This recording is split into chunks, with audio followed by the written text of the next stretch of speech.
সকলকে স্বাগত নতুন ভিডিওতে। আজকের ভিডিওতে আমরা জানব স্কেলার রাশি কাকে বলা হয়। ক্লাস 9-এর প্রথম চ্যাপ্টারের প্রশ্ন এটি। সাধারণত যে জিনিসগুলোকে আমরা পরিমাপ করতে পারি, দিক নির্ণয় করতে পারি বা অভিমুখ নির্ণয় করতে পারি বা পরিমাপ করতে পারি, তাকে সাধারণত ভৌত রাশি বলা হয়ে থাকে।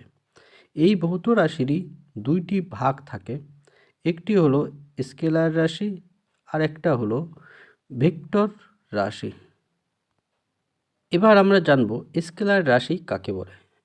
উত্তরে আমরা লিখতে পারি যে সমস্ত রাশির মান আছে কিন্তু অভিমুখ নেই, অর্থাৎ কোনো নির্দিষ্ট দিক নেই কিন্তু তাকে পরিমাপ করা যায়, অর্থাৎ তার অভিমুখ থাকলেও তার কোনো পরিবর্তন হয় না বা দিক কোনো পরিবর্তন হবে না।